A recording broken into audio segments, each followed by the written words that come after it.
Senhor, meu querido Deus, Pai. Sim, Deus. Espírito Santo, eu peço a tua misericórdia, meu Deus, porque eu sou pecador, Sim. eu sou indigno, Senhor. Em nome Meu de Deus, Jesus. usa-me nesta noite para ministrar a tua palavra e faça de cada um dos nossos corações aquela terra boa que dá fruto, Sim. aceito a 60, a 30 por um.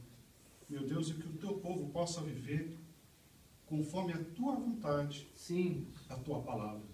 Em nome do Senhor Jesus Cristo. Amém, Jesus. Amém. Amém? Amém. Pode se sentar, a gente já vai ler a palavra, para vocês não ficarem esperando de pé.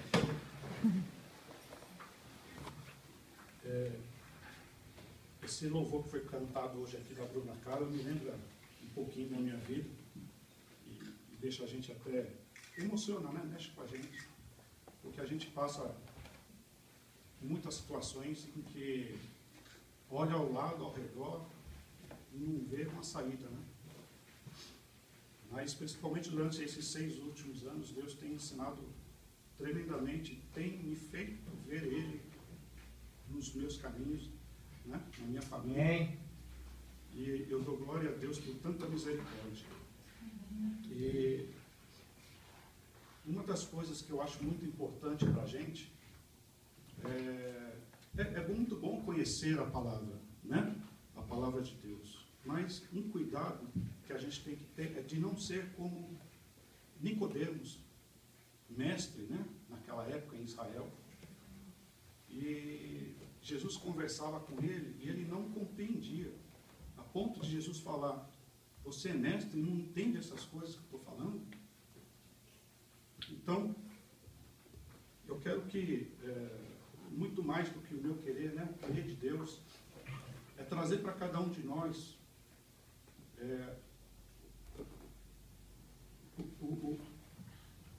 o centro da vontade de Deus. Amém. A vontade de Deus, como a gente vai encontrar esse caminho.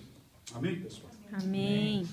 Então, só para mim puxar o assunto, em João, no livro de João 3, versículo 16, Evangelho de João, capítulo 3, versículo 16, um versículo muito conhecido, né? Todo mundo já encontrou, pessoal? Amém. Amém? Então me ajude aí, pessoal, porque eu não gosto de usar isso aqui para ler a palavra de Deus, eu gosto de manusear a Bíblia mesmo, né? Mas, por enquanto, eu tenho que recorrer ao que está ao alcance. Me ajude a ler. Porque Deus Amou o amou o mundo de tal maneira que que deu deu seu seu Filho Filho unigênito unigênito para que todo que aquele nele crer não pereça, mas tenha a vida eterna. Mas a gente pode melhorar essa leitura, não pode, pessoal? Porque assim, porque Deus amou o mundo. De que maneira? De qualquer maneira? Não foi de tal maneira, pessoal. Mas foi de tal maneira que Ele deu o seu Filho unigênito. Amém? Amém. E como que a gente pode imaginar que começou esse sacrifício de Jesus? Quando Ele nasceu de Maria, será? Quando Ele começou a levar as chibatadas? Eu considero assim, eu pensando no propósito de Deus para a nossa vida, a gente que, se não fosse o Senhor Jesus, né, não teríamos nem acesso à presença de Deus. Mas o amor dele foi tamanho e o sacrifício foi tremendo, pessoal. Que eu imagino o início do sacrifício dele, ele se levantando do trono da glória dele. O trono dele acima de tudo, acima de todos. E a primeira coisa, uma das primeiras coisas que eu imagino ele fazendo é tirando a coroa de glória dele e colocando do lado. Tirando aquelas vestes resplandecentes dele, dobrando e deixando de lado. Ou seja, ele deu tanto valor para cada um de vocês, para cada um de nós, que ele não olhou aquilo que ele era. Ele não olhou para aquilo que ele tinha. Ele, naquele trono, ele tinha autoridade, ele tinha o poder, ele poderia determinar uma coisa e essa coisa vir a acontecer. Não é mesmo, pessoal? Amém. Mas ele deixou não a natureza divina, mas o ser Deus, para cuidar da gente, pecadores, para dar acesso, né? Nós temos acesso ao nosso Deus Pai. Aleluia. Então, o que eu quero levar a gente a pensar é, e para seguir a esse Jesus, né? Como é que tem sido a nossa atitude? Ele não olhou para aquilo que ele é, não. Ele deu. Quando ele passou aquela dificuldade, que ele falou assim, meu Deus, se possível, passa de mim esse cálice. Ele não estava falando isso por causa de tudo aquilo que ele é. Mas ele estava falando isso da dor de levar nas costas dele todo o peso dos nossos erros, dos nossos pecados. Então ele sofreu tudo isso por causa de nós. As chibatadas, os murros, né, que ele levou, os pregos nas mãos e nos pés, talvez seria algo que ele até já esperasse. Mas ele deixou a glória dele por cada um de nós. E muitas das vezes a gente, por causa de um ego, por causa da vaidade, a gente não consegue negar algo para agradar esse Deus. A gente não consegue falar para Deus nem das nossas lutas. A gente não consegue ter Deus como amigo, porque se acha forte, se acha suficiente, né? Fala, não, eu não vou confessar a minha fraqueza para Deus. E a pessoa fala, não, eu vou vencer. Não, eu sou forte, eu vou vencer. Mas uma coisa a gente tem que ter no nosso coração, não existe forte diante de Deus. Amém. Diante de Deus, né? A palavra de Deus diz assim, se te mostras fracos no dia da tua angústia, a tua força é pequena. É isso, né? Que diz a palavra de Deus. Mas como é que a gente se mostra fraco no dia da fraqueza, no dia da angústia? É quando a gente se acha autossuficiente. É na nossa força que nós somos fracos. Agora, se nós somos dependentes em todos os momentos, nós somos fortes. Amém. No momento da angústia. Amém, pessoal? Amém. Então, tem que deixar de lado. Vamos seguir Jesus? Vamos mudar um pouco essa nossa maneira de pensar. Amém? Amém. A gente quer ver poder, a gente quer ver milagre, a gente quer ver as maravilhas, viver, né? Que é melhor do que viver. Nós queremos isso, mas a gente tem que tirar essa máscara, tirar essa capa e viver a vontade de Deus. Em Êxodo, no capítulo 13, mais ou menos no versículo 16, 17, está dizendo assim que Deus, quando livrou o povo do Egito, ele poderia conduzi-los pelo caminho da terra dos filisteus. Mas se Deus fizesse isso, e esse caminho seria bem mais rápido do que os 40 anos que aquele povo andou no deserto. Mas se Deus fizesse isso, aquele povo, Deus está dizendo que aquele povo não ia aguentar a guerra. E Deus fez eles andarem pelo deserto, 40 anos. E no outro trecho do Velho Testamento diz assim, eu te coloquei no deserto, eu te provei e te humilhei para ver o que é que estava no teu coração.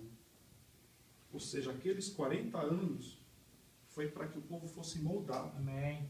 Foi para que o povo reconhecesse a dependência deles, de Deus, né? Mas mesmo assim, viram tantas maravilhas, eles viram tantos milagres, o mar se abriu, né? Eles viram o maná descer dos céus, o povo viu as codornizes chegando, a água saindo da rocha. Eles viram a glória de Deus no rosto de Moisés. Mas mesmo assim, era um povo de dura serviço.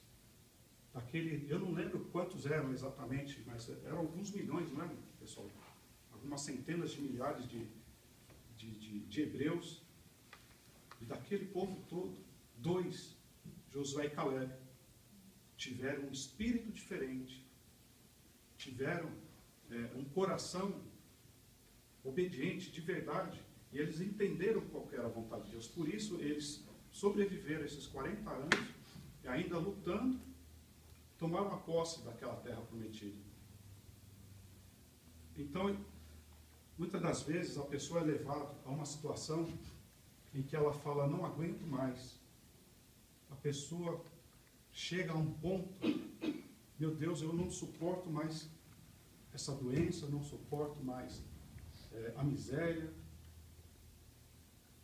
Vocês entendem o que eu estou falando, entende? Cada um tem uma luta, cada um tem uma dificuldade. Só que Deus, Ele está te mudando. Amém. Entenderam, pessoal? Deus, ele quer que você entenda a razão de tudo isso. Antes de você chegar no final de tudo, falar, meu Deus, mas eu fiz isso, aquilo, em teu nome. E Ele ter que te responder, afastai-vos de mim que eu não te conheço. Ele quer te mudar. Ele quer que dentro do teu coração nasça realmente esse espírito diferente, essa vontade de honrar a Deus, mas de verdade, conforme o querer dele. Amém. Amém, pessoal? Amém. Então, nessa tua luta, Ele está te ensinando. Ele está te ensinando a depender dele. A não se dobrar às suas necessidades. A sua necessidade, Deus, Ele resolve. Né? Ele fala, no mundo tereis aflições, mas tende bom ânimo. Eu venci o mundo. Não é isso que ele diz? Ele diz, eu venci. Ele não diz, eu vou vencer. Se ele diz, eu venci, é porque ele já fez tudo. Amém. Então, a parte que nos resta é honrar a Deus. Agir a fé. Isso é agir a fé. Está difícil. Permaneça na presença de Deus. Está impossível. Permaneça na vontade de Deus. Porque quem vai fazer é Ele, não é você. Não sou eu. Não somos nós. Amém, pessoal? Amém. Deus, Ele quer ver cada um na glória dele. E poder dizer, eu vou te dar a coroa da vida, porque você venceu, conforme a minha palavra diz. E a palavra de Deus, ela é muito interessante, porque atrás de cada vírgula, atrás de cada ponto e vírgula, atrás de cada versículo, cada frase da palavra de Deus, existe um mistério. Amém. Mistério da vontade de Deus. E para a gente entender e compreender, a gente precisa fazer como está em Romanos 12. Abre em Romanos 12.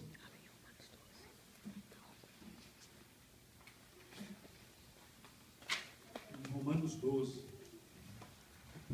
Essa é a necessidade que a igreja precisa. Eu venho... É uma coisa que eu não gosto muito de falar, mas eu venho de outros ministérios e a gente observa a necessidade da igreja do Senhor Jesus. Então diz assim, Romanos 12, versículo 2, e não vos conformeis, é isso, né, pessoal? Isso. Com este século, Amém. mas transformai-vos pela renovação da vossa mente, para que experimenteis qual seja boa, agradável e perfeita vontade de Deus. Amém. Eu acho duas coisas aqui muito interessantes e a chave. Renovação da vossa mente e para que a gente experimente qual seja a boa, perfeita e agradável vontade de Deus. Glória a Deus. Eu já conversei com algumas pessoas assim, pensou se a gente estivesse naquela época de Jesus, não hoje, porque a gente já sabe da história, né? O que aconteceu com Jesus, etc. e tal. Mas se a gente vivesse naquela época que o Senhor Jesus veio como homem, será que aceitaríamos Ele como nosso Senhor e Salvador? Porque Ele, o Senhor Jesus, enfrentou muita resistência, né? Daqueles sacerdotes, dos escribas. Porque o que o Senhor Jesus veio trazer foi uma coisa totalmente diferente. Que desde aquela época das leis de Moisés, o povo não entendia. Né? Um exemplo que eu